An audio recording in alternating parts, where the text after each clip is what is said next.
Hello friends, Tanya here with a video featuring the October 2021 Club Kits, the Clear Stamp of the Month, the Glimmer of the Month, and the APG of the Month. They all coordinate beautifully together, even if they aren't specifically to go with each other. This is the Glimmer of the Month, Glimmering Autumn Woods, and there are these beautiful glimmering plates and these dies that cut out most of the glimmer plates. Now I decided I wanted to use the glimmer plates to cover a sheet of cardstock or a half sheet of cardstock. I am using the foil that came in the kit. This is the copper foil, which is this rich bronzy coppery brown color. I love it. And I laid my dies or my glimmer foil plates on the glimmer foil platform. And I'm just moving my paper around, not wanting to have to tape everything down to the paper, and running it through the glimmer machine. And after my first two passes through my die machine and things shifted around, I decided to actually tape them down. You'll see that I've taped my glimmer foil plates together, so that I don't have to be super fussy about taping them down. And then I just tape them on the cardstock over a piece of foil that I've cut to 3.5 by 3 inches. And I just keep doing that until I cover the entire page. You can definitely tell the ones that I taped to the paper and the ones that I did not. I got some overfoiling or odd foiling on the ones that I didn't tape down. Now I'm using the double, I think this is called the double line essential glimmer rectangles, and I took one of the smaller ones and I'm going to foil that rectangle on a piece of white cardstock that I will ultimately trim down using my paper trimmer to create a frame to go over the top of this foiled background. Now I could have done this and not colored, or excuse me, and not done anything to this background, but you can ink blend right over the top of foiling. It doesn't bother it a bit. It's kind of like embossing in that way. It resists anything you put over the top of it. And I have twisted citron, mustard seed, and I think that's walnut stain as the darkest, or the brown color. And I'm blending those together. And I like this blend. And I'm not sure why I decided to do what I did next, but it's okay. I'm just going to blend these until I get a nice smooth blend. I think that looks like a very fun fall color. Now I'm going to take some mica, Distress Mica Spray Stain, and I am spritzing it with the Crooked Broomstick. This is a limited edition Distress Spray Stain, and it adds a wonderful shimmer. Here I've Copic colored all of these images, and I did do the sentiment also. I foiled that in the copper foil, and I love the way those turned out. One of the benefits of this glimmer foil and die combo is that it cuts your images up to and including some of the outline. So there's no white showing on the edges, and you can be as sloppy as you want on the outsides of your coloring because you're just going to trim it all off. Now I pre-arranged all of my little images here and used a piece of press and seal to keep that grouping together. Put a little bit of coaster blank behind those images, and except for the acorns, and adhered those right down to that frame. I had used some scraps of white cardstock to add a little dimension to the other layers on this card. And for once, I'm making an A2 card.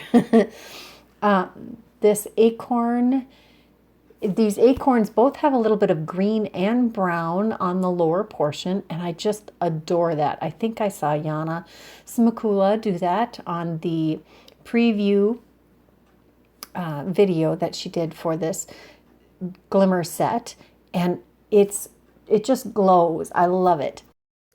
For my second card, I'm going to be using the APG of the month. This is the Flourishing Fleurit, and there are a ton of beautiful, intricate dies in this die set. Endless possibilities.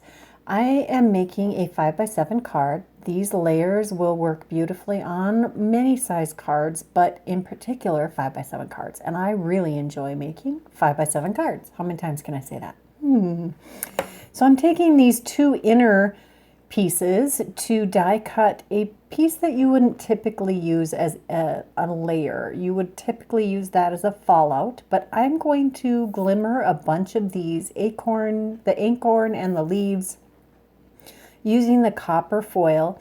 This is some cardstock from my stash. It's a nice chocolatey brown, and it is going to work perfectly with this glimmer foiling and this foil. I was a little surprised because you just never know. Smooth cardstock is what works the best. And sometimes colored cardstock doesn't work so well. However, it tends to work well on pretty much any paper with a fine detail glimmer foil. Now we're going to take some fired brick, walnut stain, and wild honey. And while I'm ink blending all of this, let's talk a little bit about the total package. That is what I have subscribed to for a long time. And in the total package, you get every single club kit that Spellbinders issues. And it's $100. It is a huge savings. If you bought these club kits individually as an individual membership, they would be $153.50. So right there, you're saving over $50 if you get the total package. That's if you enjoy all of the different club kits, which I really do. Now, if you decide after the fact and you're not a member of the clubs and you want some of those kits, the price is different. If you bought each of those kits individually after the fact as not a member, it would come to almost $240. $239.99 is what all of those items would come to. And now that they've added another kit, the Clear Stamp of the Month plus Coordinating Die kit, now there's even more added value because they didn't change the total package price. It is still $100. And the Clear Stamp of the Month kit is $10, and the Clear Stamp of the Month with the Coordinating Die club kit, I think it's Clear Stamp of the Month plus Die kit, that one is $17.50. So, such a great value. So if you are thinking about the total package, go ahead and get signed up for it. It's an awesome value. So now that I'm done with the ink blending, let's get back to this. This is how I created the card base. I scored my paper and I laid the die so that it just overlapped the fold just a little bit so it wouldn't cut that edge. Now we're going to take this detailed layer that I die cut out of some shimmery white cardstock, and we're going to adhere that directly to the card base. And this is a heavyweight card panel. That shimmery white cardstock actually took the ink blending very well, and it does adhere pretty well to the cardstock also. In fact, don't push it down till you're ready for it to be stuck there because it will be stuck quite quickly.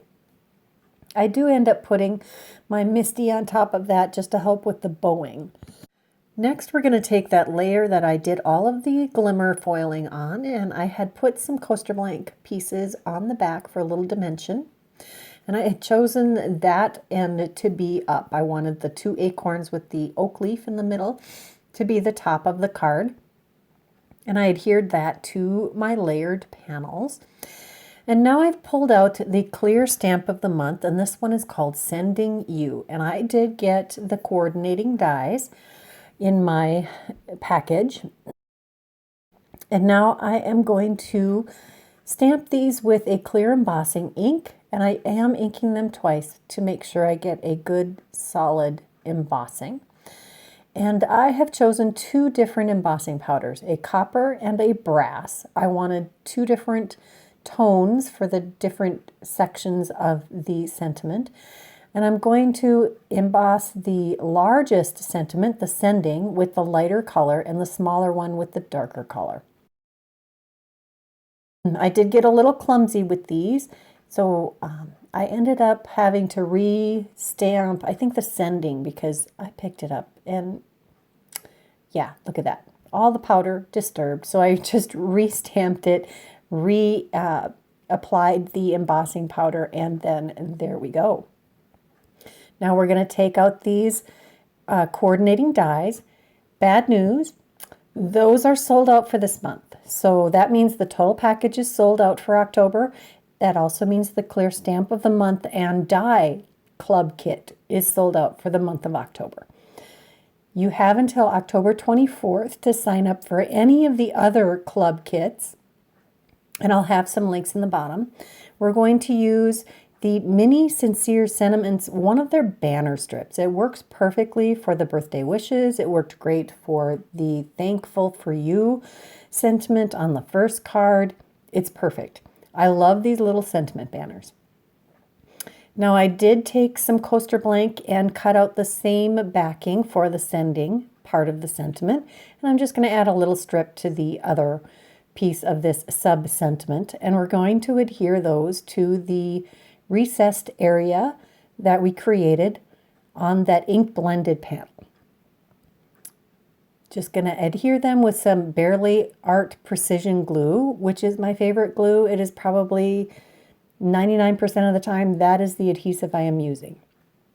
I'm going to take some more of these Copic colored images from the Glimmer of the Month, and I'm going to set those in the recessed area, tucking some of them in behind that raised panel and some over the top. I do go back and add a little coaster blank behind the mushroom. And there that is, and I'll just tuck that back in after I've adhered it with some glue. I was going for a very neutral to masculine effect on all of these cards. I wanted some great fall colors with lots going on. Just because it's a masculine card does not mean it has to be super simple or that it has to have no bells and whistles. Guys like shiny too. I mean, really, have you seen the fancy cars with all their chrome and their metallic paint and all of the bright colors men enjoy on all of their toys? They love color too. Don't think you have to go all dark and blah. Now we're ready to start our third card. I had a scrap of the first Glimmer foiled panel left, but it wasn't big enough for any one size of card. So I took a scrap of kind of a natural oatmeal colored cardstock, ran it through that embossing folder, the diagonal stripe slimline embossing folder. And I adhered these two together, and I will trim those down to 4.5 by 6.5 inches because we're going to do another 5 by 7 card.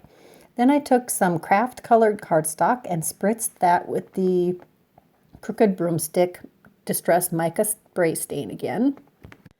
And we're going to use the outline die for that we had used to cut out the inside of the previous card.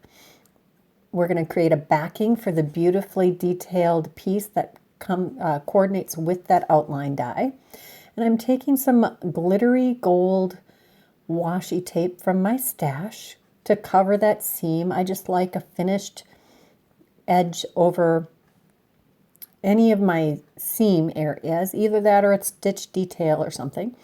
Now, I also wanted to add some extra leaves, and I have this bowl full of elements from previous cards, and these are the Autumn Leaves dies and the Mini Fall Blooms dies. I had made a whole bunch of them, and why not use them when I have the opportunity? So I'm going to glue this detailed image or piece right to the outline die using my Barely Art Precision Glue, and I add dabs of glue at all the curlicues and in some strategic points throughout the die cut, but I don't have to do every single spot. I'm sorry if you can hear some crunching. My puppy's eating her supper. She decided it was time to eat while I'm recording, of course, right? So we'll just adhere that to the outline piece, in the background there. And I am going to add this to the card with a little bit of coaster blank on the back. I have my card base under that Misty. I was just wanting to get a good solid and flat adherence. Pretty centered on this one, and then we'll just take these leaves and tuck them behind. I don't know if I'll be done with leaves when autumn is over. I just really love the detail of leaves. Thankfully, most seasons you can use leaves to add details to your cards. Winter is about the only season that leaves are not a part of it. But then we have things like Christmas and Valentine's Day, and you can use flowers and leaves and boughs and Christmas mistletoe, those kinds of things in the winter. I'm kind of looking forward to that also. We're going to add our sentiment and our sub-sentiment on the front of this, and I decided to go a slightly different route than I usually go. I'm doing a straight line for my mini sentiment, and then for the larger sentiment, I'm going at an angle. I just thought that that really looked cool on this particular card. I did use my grid lines on my mat there to help me make sure those are nice and straight. I'm loving all the shimmer on that. I decided to add a few more of those little tiny leaves from the mini fall blooms to add some detail to the inside of the card. I like to decorate the insides of my cards. I didn't show it on my other two, but I added mushrooms and leaves to the insides of both of those cards. There's even a little acorn from the mini fall blooms that I'm going to add in here. I think that's just adorable. And I had sprayed all of those cardstocks with various Distress Mica spray stains. That is all 3 of the cards that I created today. Here's a quick recap of those 3 cards. I hope you liked this video. Let me know in the comments below which one you liked best. Here's a little information on the Spellbinders clubs. You can pause this and read through that if you'd like. If you're interested in any of the products I used, check that description box below. If you like this video, give it a thumbs up. If you aren't subscribed, please do that now. And until next time, bye-bye.